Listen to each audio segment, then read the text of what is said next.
इस वक्त एक सबसे बड़ी अहम खबर आ रही है। जी हां, आरजेडी सुप्रीमो लालू प्रसाद यादव को जमानत मिल गई है।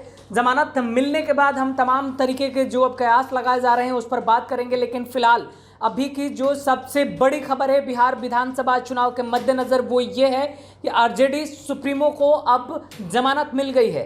तो क्या जमानत पर वो रिहा हो जाएंगे? इससे पहले हम आपको यह जानकारी दे देते हैं कि उनको चाईबासा ट्रेजरी में यह जमानत मिली। पहले हम चाहेंगे राजमोहन, पूरे इस जमानत को लेकर के जो भी जानकारी आपके पास है वो दर्शकों के साथ साझा करें। सबसे पहले ये बता दें कि सीबीआई कोर्ट ने उनको इस मामले में 5 साल की सज़ा सुनाई थी। आधी सज़ा पूरी हो चुकी थी, इस वजह से याचिका दायर की गई थी जमानत की, और ये सुनवाई टल रही थी। याचिका 1-2 महीने पहले से लगातार दायर हो रही थी, लेकिन सुनवाई जो है वो टलते जा रही थी। लेकिन आज यह खबर है कि उन्हें जमानत चाईबासा ट्रेजरी मामले में मिली है।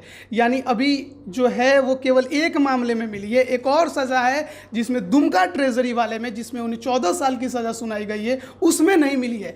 यानी कि जेल में रहेंगे लालू यादव। यानी कि जो बिहार विधानसभा चुनाव में गहमा गहमी था कि लालू यादव बाहर आ सकते हैं, तो अब उस पर अभी भी पूर्ण विराम है। जी, अभी इस पर पूर्ण विराम है कि फिलहाल जब तक कि दुमका ट्रेजरी मामले में सुनवाई नहीं हो जाती है, उसमें हाई कोर्ट, ये झारखंड हाई कोर्ट का फैसला है, तो वो उसमें हाई कोर्ट क्या फैसला देता है ये देखने वाली बात होगी। क्योंकि मुझे लगता है कि इलेक्शन बीत जाएगा, लालू यादव के बिना ही राजद को लड़ना होगा। हालांकि एक तरह से कहा जा सकता है कि बड़ी राहत होगी लालू यादव की पार्टी राजद के लिए कि वो अगर जनता के बीच में जाएंगे तो इस स्टैंड को रखेंगे कि अगर कुछ साक्ष्य कम होंगे या कोई ऐसी बात होगी तभी कोर्ट ने उन्हें जमानत दी है। तो ये एक बड़ा राहत राजद के लिए भी है कि चुनाव में अगर वो जाते हैं तो वो अपनी बात को रख सकते हैं, लालू यादव के फेवर में बात कह सकते हैं। अच्छा, जो दुमका ट्रेजरी का जो मामला है उसमें लालू प्रसाद यादव की अगली सुनवाई कब है, कुछ जानकारी है? मेरे अनुमान के अगले मंथ उनका आधा सजा वो पूरा हो जाएगा, तो अगले मंथ इसका सुनवाई है। इस मंथ नहीं, अगले नवंबर में, अगले 9 नवंबर के आसपास का है। उसके आसपास है। तो अब देखिए, एक और बात है ना कि उस दिन सुनवाई होती है कि नहीं होती है, या फिर किसी कारण से टल जाती है। तो एक बात तय है कि उतरना राजद को लालू यादव के बिना ही है, उनका नाम ही रहेगा, काम तो तेजस्वी यादव को ही करना होगा। तो बड़ी खबर तो यही है फिलहाल की कि लालू यादव को जमानत मिली है। हालांकि एक मामले में मिली है, चुनाव में वो प्रचार करते राजद की तरफ से नजर नहीं आएंगे।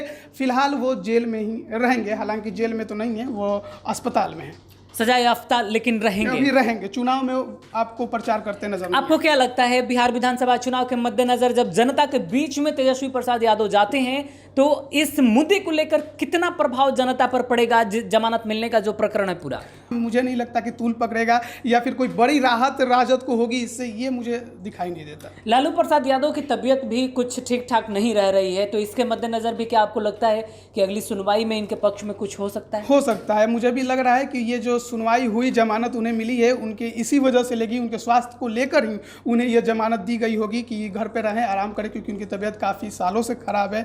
और जिस तरह से हम देख रहे हैं कि नेताओं की स्थिति कितनी ख़राब है, रामविलास पासवान अब नहीं रहे, बड़े केंद्रीय मंत्री थे, बहुत पुराने नेता थे, इस वजह से शायद हाई कोर्ट की भी नज़र रहेगी होगी और उन्होंने स्वास्थ्य के हवाले से ही उन्हें जमानत दी होगी।